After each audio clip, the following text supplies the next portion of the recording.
Para mim é uma satisfação muito grande a gente se reunir aqui para conversarmos um pouquinho sobre o João Antônio, sobre o Rafael.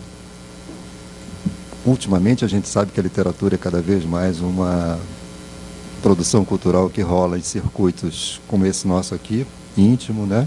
Pequeno, mas a qualidade se sobrepõe a essa questão da quantidade, que eu acho que não é mais a praia da literatura, né? Já foi aquele tempo que a literatura era uma coisa, né, que tinha assim uma capilaridade social muito grande. Nós vivemos uma época bem diferente em que a produção literária se tornou, sobretudo, um interesse, um tema acadêmico, e fora da academia, né, aquelas pessoas que ainda acham que a leitura é uma coisa prazerosa, produtiva e que, afinal de contas, é formativa e de que a gente não abre mão. Então, dentro desse contexto que a gente tem feito essas reuniões, esta e tantas outras, e essa aqui, para mim, eu fico muito grato ao Rafael por ter lembrado de mim para conversar aqui um pouquinho com vocês sobre o livro dele. E eu pensei em fazer uma coisa rápida e logo depois passar a palavra para o Rafael, que é uma pessoa mais interessante aqui para dizer coisas a respeito do seu próprio trabalho. Mas eu queria começar destacando um pouquinho aqui a figura do próprio João Antônio, né? Que foi o ficcionista que se transformou no objeto de trabalho do mestrado. O Rafael já tem pós-doutorado, não tem? Já tem o pós-doutorado, mas ele resolveu resgatar um trabalho de mestrado, aliás, um trabalho de qualidade, por isso mesmo que ele fez questão de que esse trabalho viesse, afinal de contas, se transformasse num livro e, portanto, pudesse chegar a um número maior de pessoas. Mas eu dizia que o João Antônio, esse autor escolhido pelo Rafael, é aquele ficcionista que tem uma linguagem, ou melhor dizendo, que é capaz de transformar em literatura e poesia a banalidade do cotidiano mais áspero que a gente tem nas nossas cidades, né? Da onde geralmente, segundo aquela visão estereotipada de poesia, não existe poesia nenhuma. É tudo absolutamente prosaico e sem graça, né? Mas nas mãos, né, de um escritor talentoso, como era o caso do João Antônio, mesmo que ele acaba transformando esse prosaísmo do dia a dia das cidades, né, em poesia, através da sua ficção. Claro que é uma poesia que talvez não, certamente, se nós formos confrontar com aquela ideia usual de poesia, né, a poesia que o João Antônio nos oferece é uma poesia, digamos assim, áspera, né? Ela não tem nenhum tipo de arroubo lírico ou sentimental, pelo contrário, né? E todas essas questões se interessaram ao Rafael no momento da formação acadêmica dele, né? E com isso ele produziu uma dissertação de mestrado que eu considero muito interessante, muito bem resolvida, porque ele ao mesmo tempo procurou valorizar o João Antônio enquanto um artista da palavra, portanto, o lado estético da produção do João Antônio, e também a questão contextual, a questão do Rio de Janeiro, né, que é o principal foco, né, temático, ou a locação da maioria das coisas que o João Antônio escreveu. E nesse universo ficcional, que ao mesmo tempo é um universo que tem, evidentemente, lastro na vida real, na vida concreta, portanto sociológica, né? Nesse universo, o Rafael recortou, digamos assim, um personagem, né?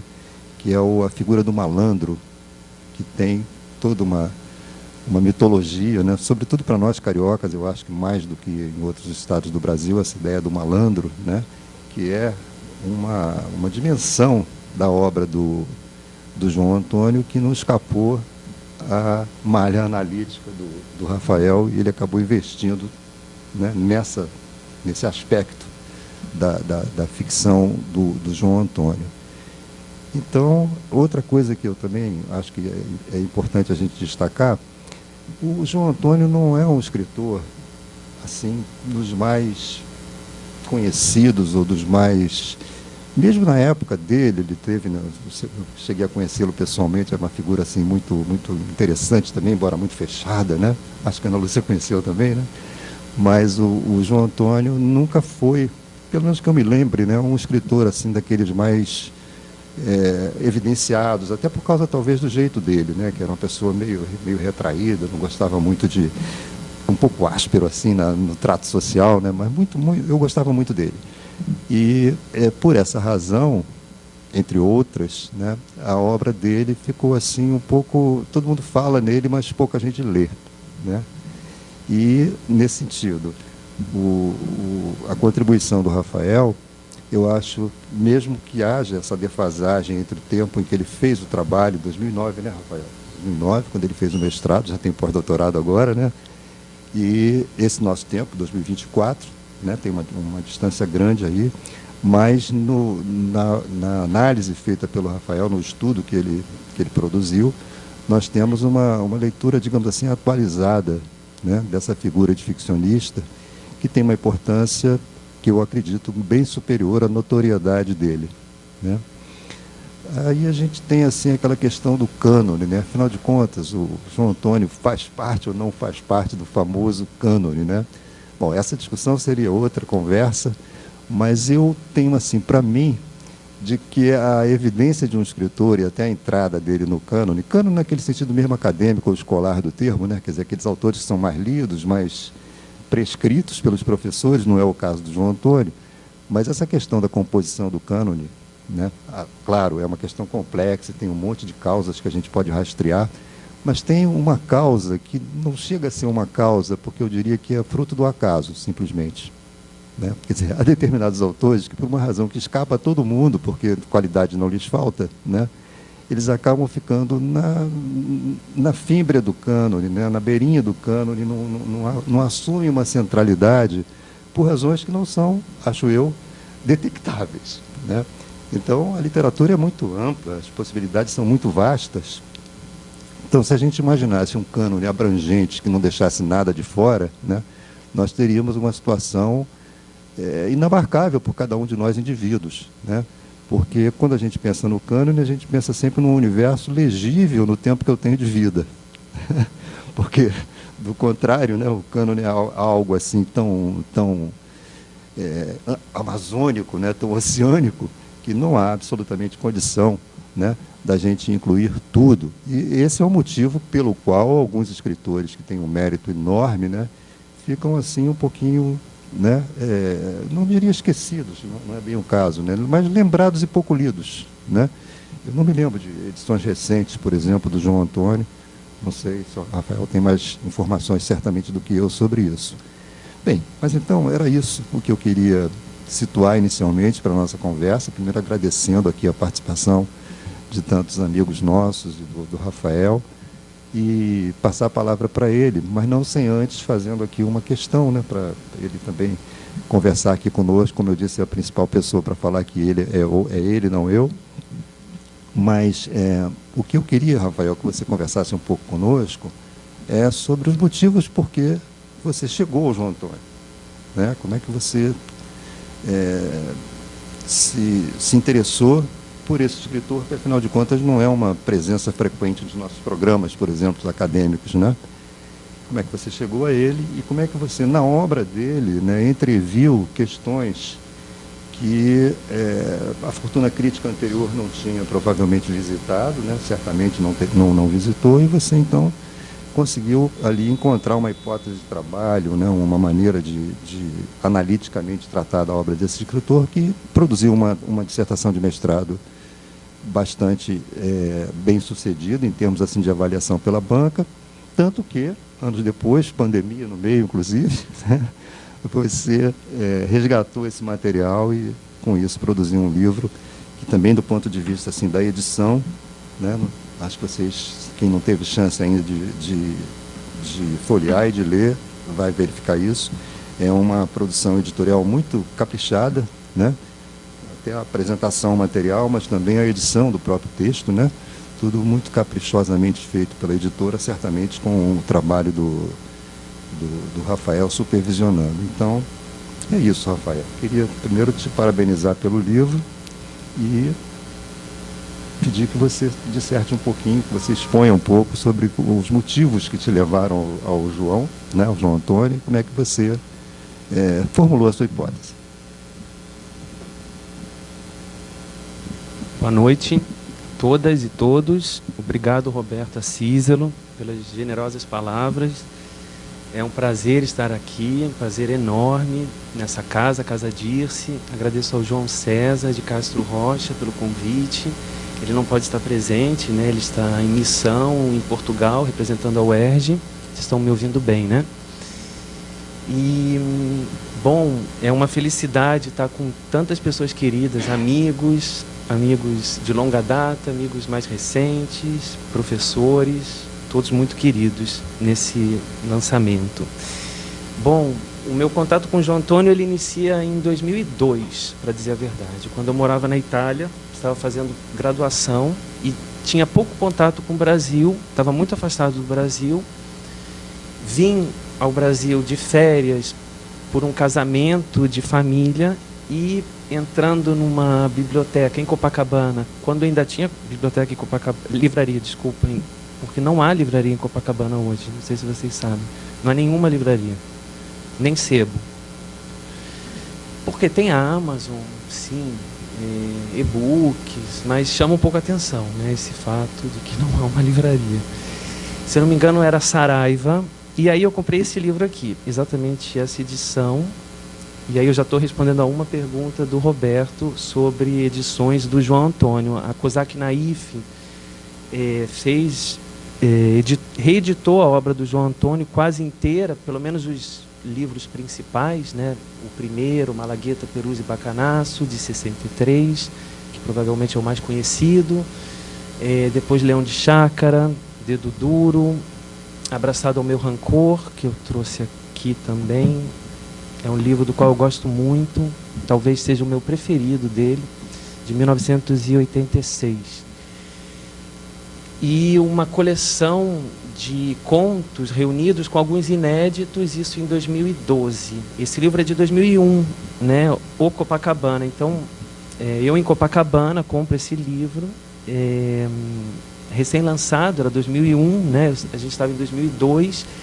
E para mim foi uma descoberta muito grande, porque me ajudou a entender um pouco melhor nesse meu retorno ao Brasil, né? Eu consegui através de João Antônio. João Antônio foi uma espécie de mediador cultural para eu entender melhor certas dinâmicas que me interessavam do ponto de vista social, cultural, político, em que a gente estava tendo uma mudança ali no Brasil, com uma abertura do cinema, por exemplo. Vocês devem lembrar que o cinema brasileiro, no final dos anos 90, quase não existia mais, né? Se eu não me engano, teve um ano em que não teve nenhum filme produzido, né? E em 2002 nós tivemos Cidade de Deus, Madame Satã. Eu vi esses filmes no momento em que eu estava tendo acesso a João Antônio. Então teve uma dimensão muito grande para mim o acesso a João Antônio, né? Uma dimensão assim, vamos dizer, o Roberto disse sociológica, eu diria também antropológica. Eu queria, através do João Antônio, eu queria entender a cultura brasileira, sobretudo a cultura carioca, sobretudo a cultura do samba. E eu estava na graduação, né? E aí eu volto para a Itália e me formo com um professor de história. Isso para mim é muito importante, porque eu acredito nessa metodologia, né, de abordagem ao texto literário a partir de uma perspectiva histórica, historicista, e por isso também meu contato com o Roberto, né, minha apreciação pela brilhante trajetória do Roberto na historiografia brasileira, né, e a importância que foi para mim ter tido ele como orientador. E ele estava também, o Roberto, não sei se ele se lembra, na minha banca de admissão do mestrado, né? Então ele esteve no início e no fim, né, do percurso ali do João Antônio.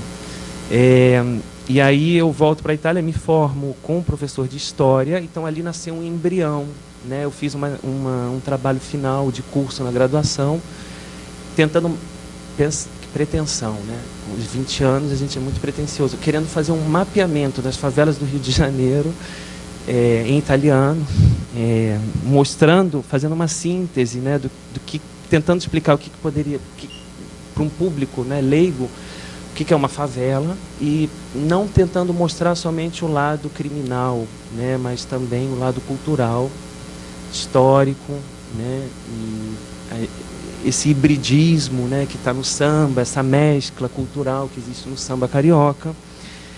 E aí eu volto para o Brasil e apresento 2 projetos. É longa a história, né? Vocês estão... E aí apresento 2 projetos de mestrado, um para o UFRJ, em italiano, sobre Pasolini, que é uma grande paixão que eu tenho. E naquele momento era muito importante para mim fazer, né, aquele trabalho, mas eu passo também mestrado em literatura brasileira.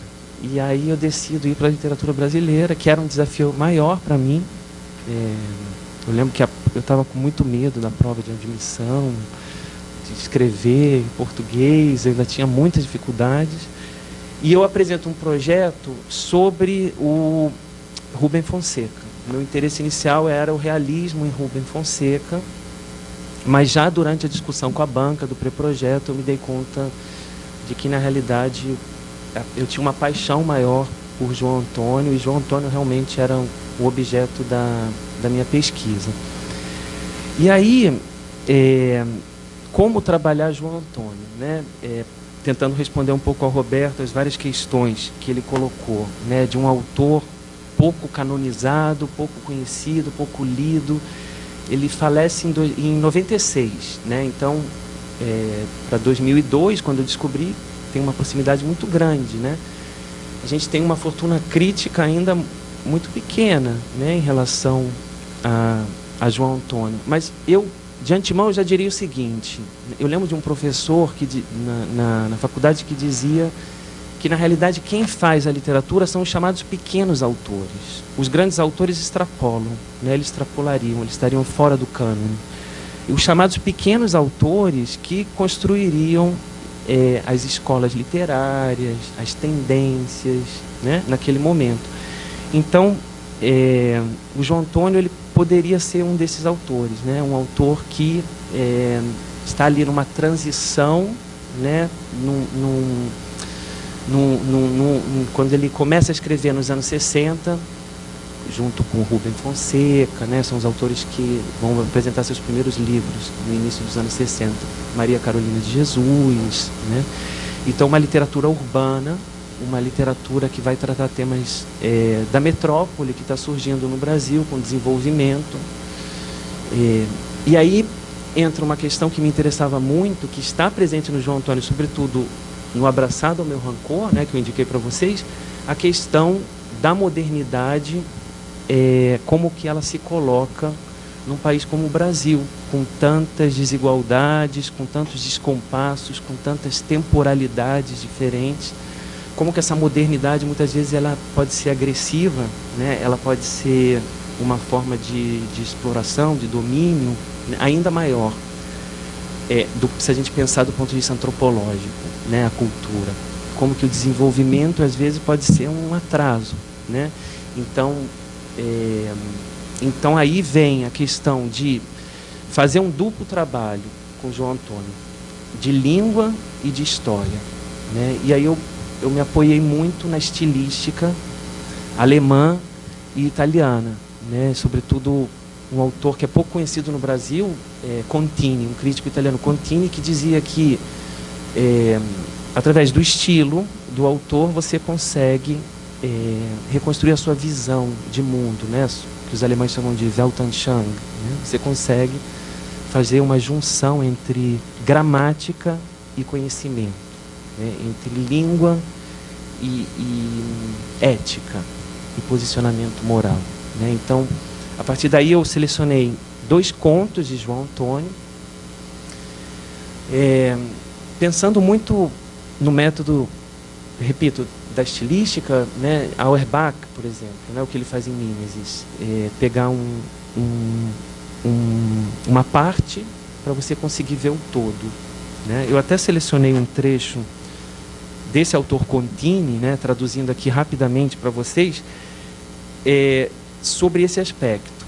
O que ele diz: o objetivo final de qualquer discurso sobre qualquer autor é a integridade desse autor, atingido por um feixe de luz posicionado num só ponto, com as suas enfáticas desproporções de luzes e sombras, é, porém, o autor inteiro a ser atingido, né? Se eu pego uma parte daquele autor, eu consigo atingir a obra inteira, né? Então, eu parti dessa metodologia, tentando analisar 2 contos de João Antônio a partir da palavra-chave malandro e tentando reconstruir essa palavra-chave, né, do ponto de vista cultural, do ponto de vista histórico, né, ver o malandro, como que ele se desenvolve historicamente no Rio de Janeiro, nas primeiras décadas do século XX, pós-abolição, aquele indivíduo que não teve direitos, né, não teve vocês sabem, né, que não foram integrados, né, os indivíduos escravizados, e portanto eles vão permanecer numa situação ali de vulnerabilidade social, e o samba vai ser uma estratégia, né, para uma estratégia cultural, mas também social, né, de tentativa de melhoria. E aí me interessava investigar essa questão do malandro, fugindo um pouco do texto, né, indo muito mais para a história. Me interessava pensar essa figura do malandro que vai estar ligada à identidade nacional, porque a gente vai passar, inclusive a gente vê isso historicamente nos sambas, né, no início do século, como eu dizia, quem andava com pandeiro na rua no Rio de Janeiro podia ser preso, né, era considerado um marginal.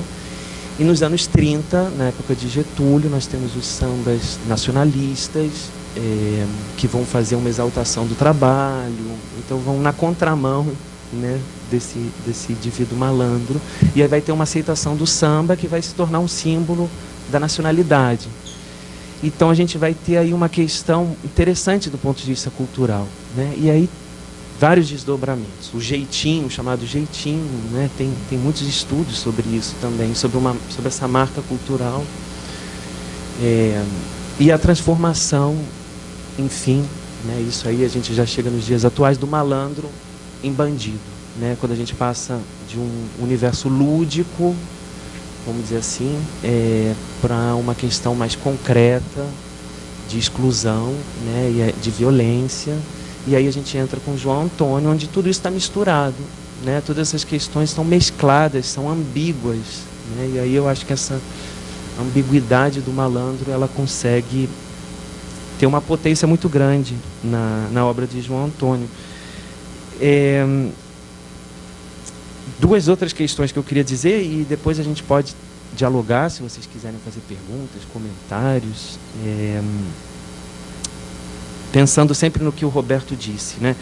A questão da poesia, né, Roberto? Você falou em poesia, eu penso muito o João Antônio como uma espécie de poeta, mais do que um narrador, né? Ele é um narrador em prosa, mas ele, por essa questão do fragmento, de uma escrita muito concisa, para a questão do ritmo, ele parece muito atento a questões retóricas da língua, e isso foi Antônio Cândido, não por acaso, né? Antônio Cândido que individuou. E Antônio Cândido foi um grande crítico. Para a gente falar em fortuna crítica, a gente tem Antônio Cândido, que escreveu sobre João Antônio e indicou alguns pontos centrais da escrita de João Antônio. Por exemplo, o fato que a gente não tem discurso indireto. A gente só tem discurso direto ou indireto livre, né? Então, já é uma narração um pouco não tradicional no sentido da palavra. A gente não tem um distanciamento, né? A gente tem uma mescla entre narrador e personagem. É sempre alguém falando, né? É sempre um personagem, o bandido, né? O personagem excluído que fala com o leitor, né? De forma agressiva, né? De forma impactante. E Antônio Cândido, né? Então, eu diria que foi um crítico central para a pesquisa, por indicar essas questões estilísticas e por enaltecer, né, a obra de João Antônio, a ponto dele dizer, Cândido, que o João Antônio fez com a escrita literária o que Guimarães Rosa fez. João Antônio fez com a cidade, né, o que Guimarães Rosa fez com o sertão, né, construindo uma linguagem nova urbana, dentro da dimensão, né, em que cabe João Antônio. Né? A gente não precisa confrontar diretamente um e outro, eles são completamente diferentes, né? Mas existe um paralelismo nessa questão da construção de uma linguagem restrita a um determinado ambiente, né? Ambiente social, ambiente cultural. Né? É isso.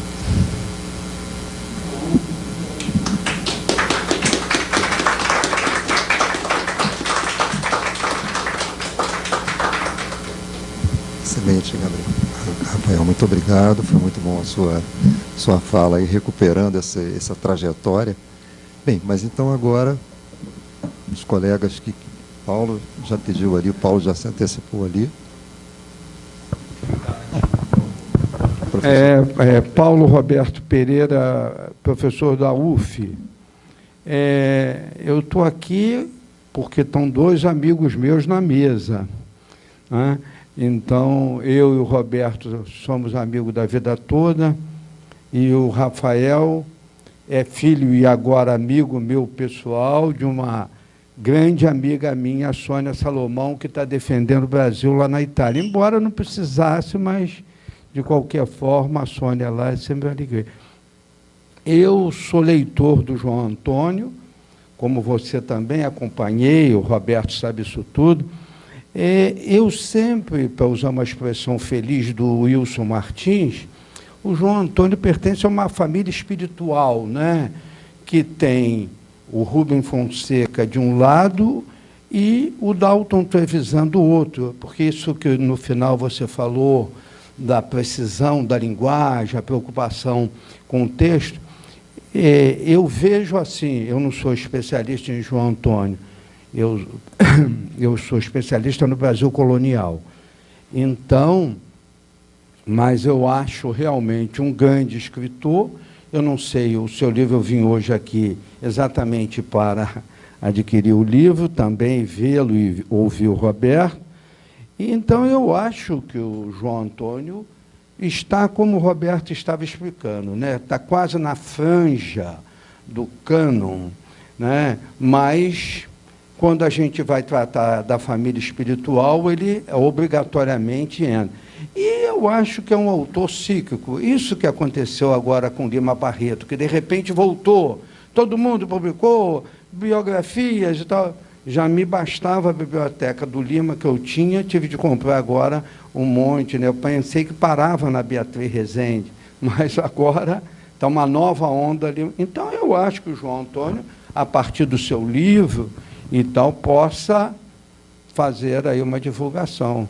Parabenizar você pelo livro que ainda vou ter, e o Roberto, como sempre, a quem que eu entrego?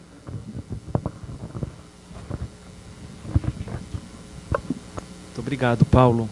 Sim, essa questão do texto breve, né, do Dalton Trevisan, do João Antônio.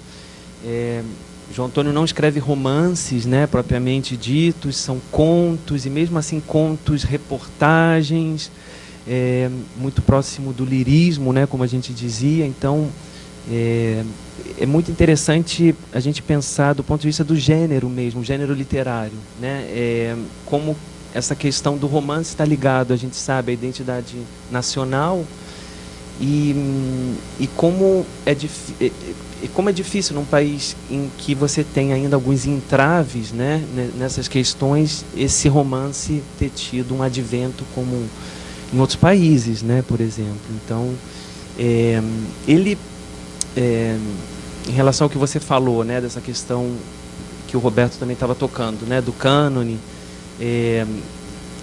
dele ser um autor assim de transição, né, vamos dizer assim, muitos autores hoje se referem a João Antônio como modelo, né, a chamada literatura marginal de São Paulo, né, que tem o Ferrez, a figura dominante, tem João Antônio como modelo. O próprio Marçal Aquino, que é um autor importante, ele se refere a João Antônio como modelo, né. Eu conversei uma vez com o Marçal Aquino e ele me disse que ele seguia o mesmo modelo do João Antônio de ficar nos bares, ouvindo, né, os garçons falarem e anotando em papéis, né? Isso João Antônio fazia, né? Ele ficava anotando num caderninho as expressões, conversava com garçons, com taxistas, né? E ia pegando frases, né? Questões da oralidade, né? Então eu acho que você falou de Lima Barreto, né, que é uma referência constante a João Antônio. Ele dedica todos os seus livros a Lima Barreto. Certamente mereceria um estudo, né, mais aprofundado dessa relação. Eu fiz recentemente teve um desdobramento essa pesquisa, né? Eu fiz uma comparação entre o João Antônio e o Giovanni Martins, não sei se vocês conhecem, do Sol na Cabeça e Via Ápia, né? Eu peguei especificamente o Via Ápia e vi como que em Via Ápia não aparece nunca a palavra malandro. E aí eu fiz essa comparação com um conto do João Antônio, Paulinho Perna Torta, onde aparece, se não me engano, 57 vezes. Então, num conto de 40, 50 páginas, aparece 57 vezes a palavra. Num romance de 350 páginas não aparece nunca, né? De dois autores que estão retratando o Rio de Janeiro. Então, como que essa palavra-chave ela vai mudar de contexto, né? Em que em João Antônio ela está muito ligada a um contexto dos anos 70, de uma época em que nós tínhamos uma ditadura militar, a sociedade fechada. Então, essa figura do malandro podia ser uma forma de saída, né? Vamos dizer assim, dessas amarras ideológicas, né? Pela sua elasticidade, da qual fala Antônio Cândido, né? Flexibilidade do malandro de passar de um lado para o outro, da ordem para a desordem, né? Do lícito para o ilícito. Então, como podia ser uma figura aproveitada naquele momento pelo ambiente cultural brasileiro, o próprio tropicalismo, né? Se a gente for pensar como simbolismo, né? Como modelo simbólico. E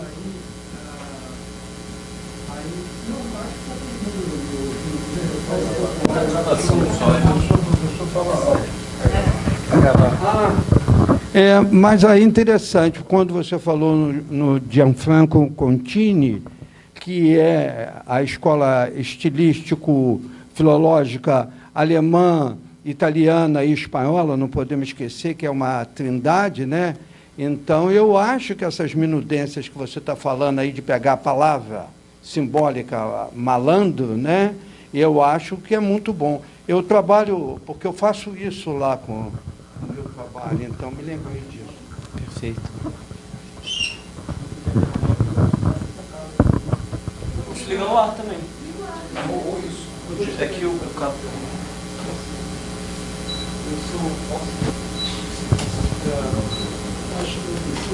Só volta, né?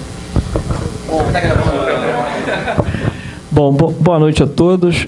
Em primeiro lugar, parabenizo o seu trabalho, Rafael, e a fala também do professor Acísilo aqui conosco.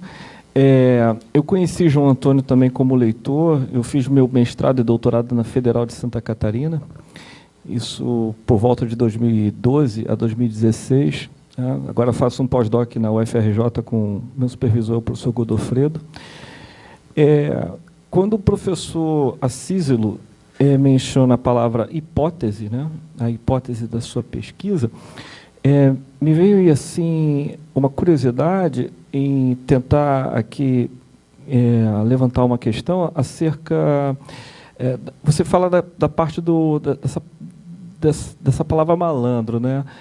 Esse recorte textual que é feito por meio dos contos, metodologicamente, quais são os excertos selecionados que você traz, né? E lá atrás, quando você formula o seu projeto, houve uma alteração depois do próprio projeto, né? Porque o projeto é projeto, né? Não é uma coisa consistente e acabada. Talvez no projeto você pensou em rastrear, como você diz aí, a figura histórica do malandro, e você cria uma seção na sua dissertação sobre o malandro, né? Ou você dilui essa análise dentro aí de uma em sessões, digamos, em sessões separadas ou uma sessão única? Também, assim, gostaria de ouvir um pouquinho mais sobre isso. Obrigado. Como é seu nome mesmo? Cristiano. Obrigado, Cristiano. Ótima pergunta. Bom, a hipótese, né? A seleção do trabalho. O que fica evidente, né, na análise é que a gente considera o João Antônio um autor, numa primeira leitura, numa leitura superficial, a gente pode pensar imediatamente a uma transposição imediata da linguagem oral, né? Quase uma gravação, uma reprodução. Mas, analisando mais detalhadamente, há termos cultos, há termos literários, a pontuação, como eu disse, é muito elaborada, o uso das repetições é muito pensado e calibrado, o uso de sinônimos.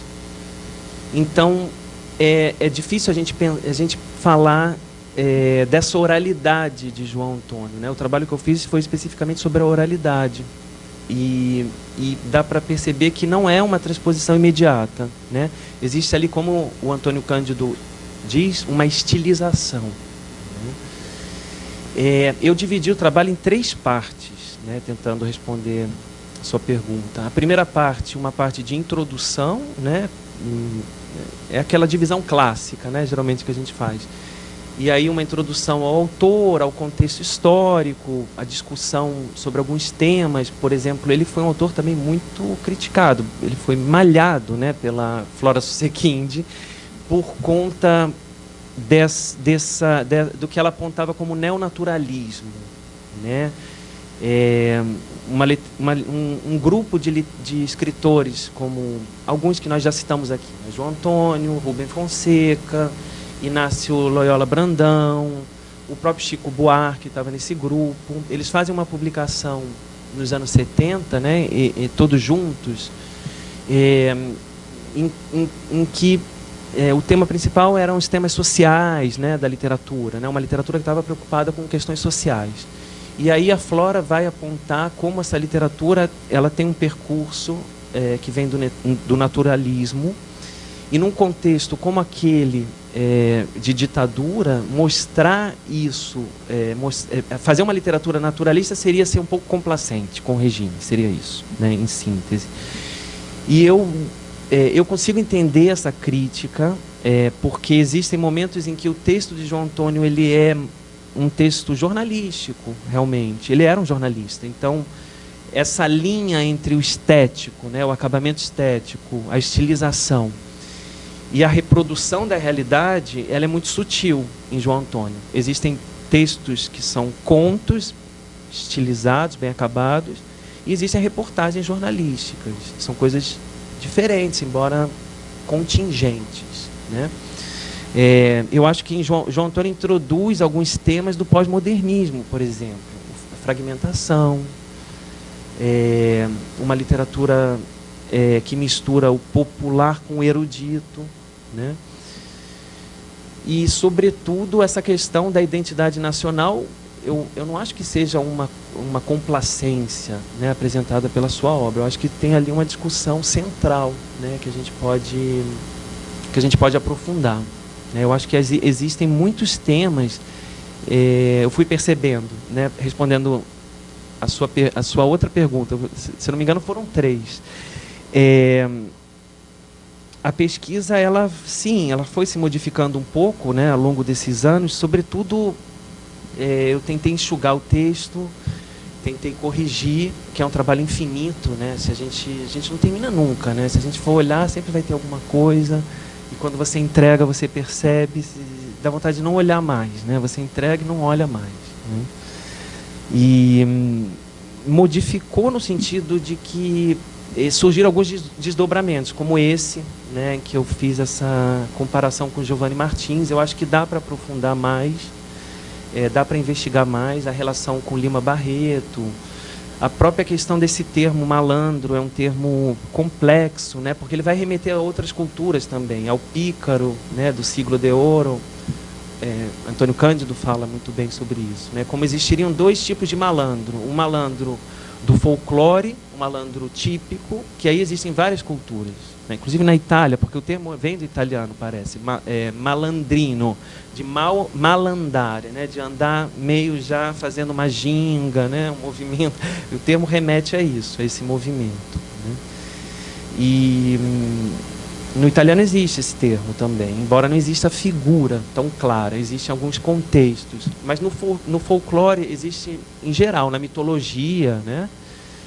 Na Umbanda, né? A própria figura de Exu, essa figura que está na in-between, né? Está entre dois pontos, Hermes, né?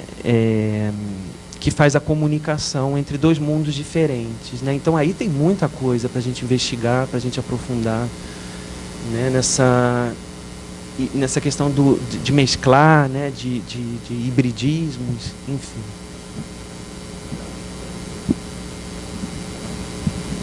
Mais alguma questão? Opa, quer alguma coisa? Eu estava me lembrando aqui, enquanto o Rafael falava desse artesanato minimalista do João Antônio, de anotar expressões, né, da oralidade, e depois transpor isso para o texto literário.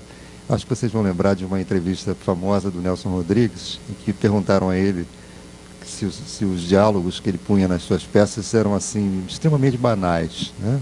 Uma coisa que a gente fala no cotidiano sem nenhum tipo de preocupação estética. E o Nelson Rodrigues respondeu assim: você não sabe o trabalho que me dá para chegar a essa simplicidade. Eu acho que tem a ver com esse trabalho do João Antônio também. Quer dizer, apagar qualquer tipo de, digamos assim, de literatice, né? Despir, né? a composição literária daquelas marcas óbvias. E isso muitas vezes passa justamente por essa impressão de prosaísmo, né? Impressão de banalidade. No entanto, é uma coisa extremamente elaborada do ponto de vista assim, que eu chamaria, né, de um artesanato minimalista. Realmente é ali a questão da tampinha de... Como é que é a tampinha de chapinha, né? Como é que... A arte é... Exatamente, quer dizer, uma coisa tão banal, né? Como é que é o título mesmo? A arte de afinar, né? Alguma coisa assim. Chutar, exatamente. Eu acho que ali tem uma poética assim cifrada, né, do João Antônio, né? Porque é o que ele faz com a linguagem, né? Quer dizer, se trata de um objeto tão irrelevante e que, no entanto, é trabalhado pelo personagem, né, que se especializa numa espécie assim de virtuosismo, né, naquele tipo de controle das chapinhas quando ele vai caminhando pela cidade. Eu me lembro mais ou menos assim do conto, mas eu acho que o conto tem muito mais assim do que o enredo, porque o enredo, imagina, é uma banalidade, alguém que anda na rua preocupado com as chapinhas e faz uma espécie de futebolzinho assim, a lá Ronaldinho Gaúcho, né, com aquelas coisinhas mínimas que vai encontrando pelo caminho. Mas, no fundo, é uma maneira de ele autocaracterizar-se, né, como escritor. Ele também é um afinador, né, daquela arte, né? Bom, gente, continuamos aí conversando. Quem tiver algum tipo de questão para o Rafael. Agora.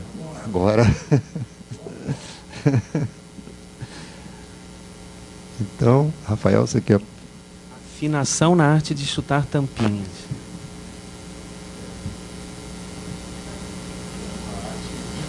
Difícil.